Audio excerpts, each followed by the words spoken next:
खुलुमबाय Bodoland इंखं television studio आं ललिता गयारी दिनै मोनाबिलिनि गाहाय रादाबफोराव दं।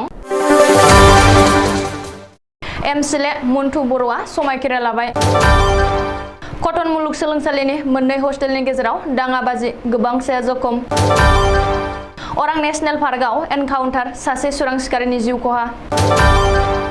बांलादेशनि गाहाय मन्थ्रि शेख हासिनाया हिमन्त बिश्व शर्मानो थाइजौ दैथायहरदों।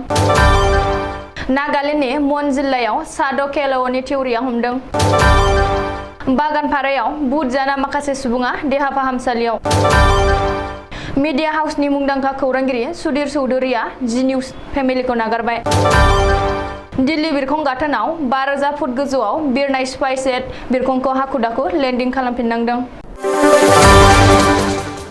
दानिया फैदो आबुं रादाबाव।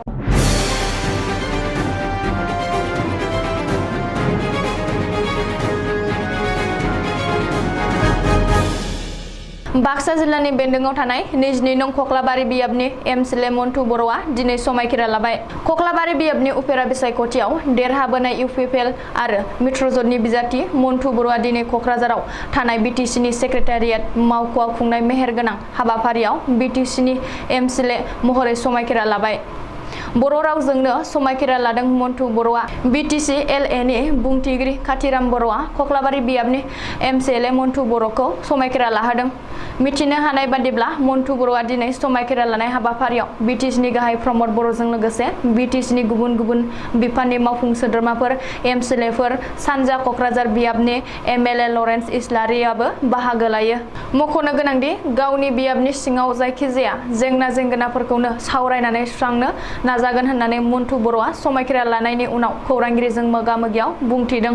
अदेबानि दिनै खख्लाबारि बियाबनि एमसिले महरै समायखिरा लाना गोजोननाय फोरमायनायजों लोगोसे मावफुं सोद्रोमा मोनोब्ला खामानि मावनायाव साबसिन जागोन होननानैबो मन्टु बर'आ बुंदों। कटन मुलुगसोलोंसालियाव दाङाबाजि आरो हिंसायारि जाथाय।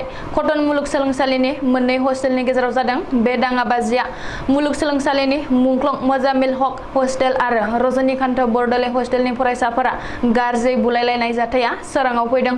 रजनीकान्त बरदलै हस्टेलनि फरायसाफोरा मुंख्लं मोजामिल हक हस्टेलाव थांनानै उदखार खालामहैदों होननानै खौरां मोन्दों।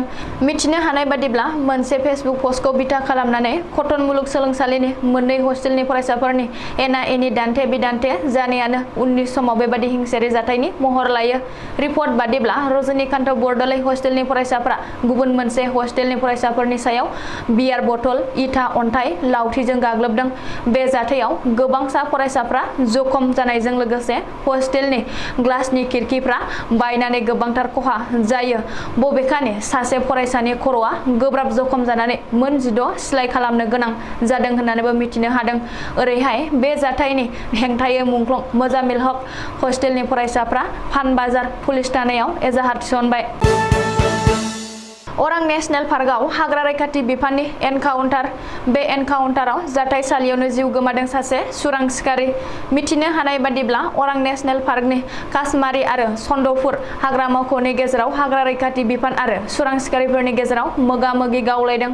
थांनाय हरनि 2:30 रिंगायाव जादों बे मोगा-मोगि गावलायनाय जाथाया। बबेखानि एनकाउन्टाराव जिउ गोमानाय सुरां सिखारिनिफ्राय गंसे सिखा आरो जाग्रा मुवा बेसादफोरखौ बोखांनो हादों होननानै हाग्रा बिफाननि सुलुङाव फोरमायदों। ओरैहाय बे एनकाउन्टारनि बागै खौरां मोननायनि उनावनो पुलिस आरो हाग्रा बिफाननि गोजौ थाखोनि मावख'गिरिफोरा जाथायसालियाव थांनानै खौरां लाहैयो आरो जिउ गोमानाय सुरां सिखारिखौ बोखांनानै पस्टमर्टेमनि थाखाय दैथायहरो। बबेखानि बे खौरांखौ सुजुनाय समहालागै अरां नेशनेल पार्कआव एनकाउन्टाराव जिउ गोमानाय सुरां सिखारिखौ सिनायथिनो हानाय जायाखै होननानै मिथिनो हादों। बांलादेशनि गाहाय मन्थ्रि शेख हासिनाया आसामनि गिबि मन्थ्रि डक्टर हिमन्त बिश्व शर्मानो थाइजौ दैथायहरदों। बांलादेशनि गाहाय मन्थ्रि शेख हासिनाया बान्था महरै गिबि मन्थ्रि डक्टर हिमन्त बिश्व शर्मानो बांलादेशनि मुंदांखा आरो साबसिन गुननि 200 केजि आम्रफली थाइजौ दैथायहरदों। शेख हासिनाया दैथायहरनाय 200 केजि आम्रफली थाइजौखौ गुवाहाटीआव थानाय बांलादेशनि assistant high commissioner Shah Mohammad Tanvir मन्सूरआ थांनाय हराव गिबि मन्थ्रिनि प्रिन्सिपाल सेक्रेटारि समीर सिन्हानो थानो गथायबाय होननानै गिबि मन्थ्रिया मावख'नि सुलुङाव दिनै फोरमायदों। बेनि अनगायै बांलादेशनि एसिस्टेन्ट हाइ कमिशनार फोरमायनाय बादिब्ला गाहाय मन्थ्रि शेख हासिना आरो नरेन्द्र मदिनि दैदेननायाव भारत बांलादेश दरनै हादरनि गेजेराव जोबोर मोजां सोमोन्दो सोलिगासिनो दं आरो बेयाव आसामनि गिबि मन्थ्रि डक्टर हिमन्त बिश्व शर्मायाबो जर'खा बिफाव लादों। मख'नो गोनांदि बेनि सिगां थांनाय दानाव बांलादेशनि गाहाय मन्थ्रि शेख हासिनाया भारतनि हादरगिरि रामनाथ क'विन्द आरो गाहाय मन्थ्रि नरेन्द्र मदिनो थाइजौ दैथायहरदोंमोन। सोरखारजों होबथाजानाय उदखारि आफाद कमतापुर लिबारेशन अर्गानाइजेशन सुंद'यै KLO नि सा 6 थिउरियाफ्रा हमजादों। नुसुं रायजो नागालेन्डनि मन जिल्लायाव रैखाथि बिफाना सा 6 KLO नि थिउरियाफोरखौ हमदों।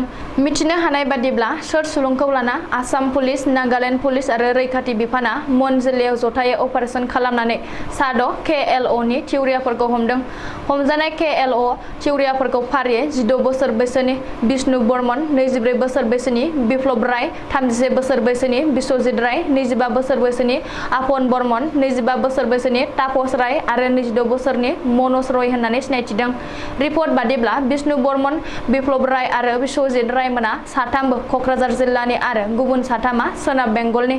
मख'नो गोनांदि क'क्राझार आरो चिरां जिल्लायाव मोननैसो आयेन बेरेखा हाबा मावना फिन सोराङाव फैनाय उदखारि आफाद KLOआ आफादाव गोदान सोद्रोमा थिसननानै गोख्रों खालामनो नाजानाय समावनो नागालेन्डनि मन जिल्लायाव KLO नि सा 6 सोद्रोमाफोरखौ हमनो हादों। रिपर्ट बादिब्ला मन जिल्लायाव हमजानाय KLO नि गासैबो थिउरियाफोरखौ क'क्राझाराव लाबोनानै नायबिजिरनो जागायबाय। बबेखानि बावैसो सान सिगां क'क्राझार आरो चिरां जिल्लायाव गले-गले हिंसायारि जाथाय आरो हाथियार दिन्थिना गुलि गावना रां लुथिनाय जाथायखौ सरजाबनानै हमजानाय KLO नि थिउरियाफोरखौ नायबिजिरगोन होननानै मिथिनो हादों। मानोना क'क्राझार आरो चिरां जिल्लायाव हिंसायारि जाथाय जानायजों KLOआ थोंजों सोमोन्दो थानाया सोराङाव फैदों। बाक्सा जिल्लानि बागानपारायाव बुट जानानै माखासे सुबुङा देहा फाहामसालियाव थांनो गोनां जादों। बिस गोनां बुट मोनजानानै गोब्राब जब्रायाव गोग्लैदों माखासे सुबुङा। बागानपारानि बाथाबारि गामियाव जादों बे जाथाया। मिथिनो हानाय बादिब्ला बाथाबारि गामिनि बिष्णु दैमारिया साखा खबब्रैनि गोदान गारि बायनायनि फुजा होनायनि बुट प्रसाद जानानै गामिनि माखासे उन्दै खुदियाफोरजों लोगोसे हौवा हिन्जाव माखासे सुबुंफ्रा गोब्राब जब्रायाव गोग्लैदों। बबेखानि फुजानि प्रसाद जानायनि उनावनो हरखाब खिलाय गोबालाय जायो, जायनि थाखाय बुट जाना जब्रा जानाय गासैखौबो जायगानि सावस्रि सिबिथाय मिरुआव थिसननाय जायो। नाथाय सा 13 सुबुंनि हालोदा गाज्रिसिन जानायलाय गोजौ फाहामथायनि थाखाय मुसलपुराव दैथायहरनाय जायो होननानै मिथिनो हादों। गोबाव समनिफ्रायनो मिडिया हाउसआव गावखौ गोख्रों खौरांगिरि महरै खौरां मुलुगाव गाबथाबोनो हानाय मुंदांखा खौरांगिरि सुधीर चौधुरीया जी निउज चिफ एक्जिकिउटिभ अफिसार बिबानजों लोगोसे गासैबो बिबानखौ नागारबाय। आथिखालाव सुधीर चौधुरीया गावनि गावारि जाहोननि थाखायसो जी निउज मिडियाखौ नागारदों होननानै फोरमायदों। जी निउजआव सानफ्रामबो DNA डेइलि निउज एनालाइसिस होननायखौ नुनो मोननाय नंला। ओजोंहाय जी निउजनि मासिगिरि आरो बिगोमा सुभाष चन्द्रआबो सुधीर चौधुरीखौ खेबनै लोगो हमनानै जी निउजखौ दानागार होननानै खावलायदोंमोन होननानै सुलुङाव मिथिहोदों। आथिखालाव सुभाष चन्द्रआ फैगौ 18 जुलाइ खालि फेसारवेल होनो होननानै फोसावदों। मख'नो गोनांदि सुधीर चौधुरीया सिगाङावबो 2003 मायथाइयाव निउज मिडियाखौ नागारखांबायमोन। बेनि उनाव 2012 मायथाइयाव जी निउज CEO बिबानखौ रुजुनफिनदोंमोन। जी निउजनि चिफ बिजनेस अफिसार अभय असाखौ सुधीर चौधुरीनि जायगायाव होनो हागोन होननानै मिथिनो मोननाय जादों। दिल्लीनि बिरखं गाथोनाव सोमोनांथाव जाथाय जादों। सनिबारखालि फुंनि समाव दिल्लीनिफ्राय जबलपुरसिम थांनाय स्पाइसजेटनि गंसे बिरखंआव 5000 फुट गोजौआव बिरखांबायमोन। नाथाय बे समावनो डिजिटेल केमेरानि जोहै बिरखं सिङाव सोबग्रा मुवा एबा सिगारेट थानायखौ हमदांनो हानायाव पाइलटआ दिल्ली बिरखं गाथोनावनो हाखु दाखुयै लेन्डिं खालामनो गोनां जायो। सुलुङाव फोरमायनाय बादिब्ला गासैबो हान्थियारिफोरखौ बिरखंनिफ्राय ओंखारहोनानै उनाव सोबग्रा मुवा एबा सिगारेट पेकेटखौ खालि खालामनाय जायो। अदेबानि बेनि उनाव गासैबो हान्थियारिफोरखौ जबलपुर फारसे लाबोनाय जादों होननानै सुलुङाव फोरमायदों। दिनैनि रादाबा एसेनोसै। गोजोन्थों।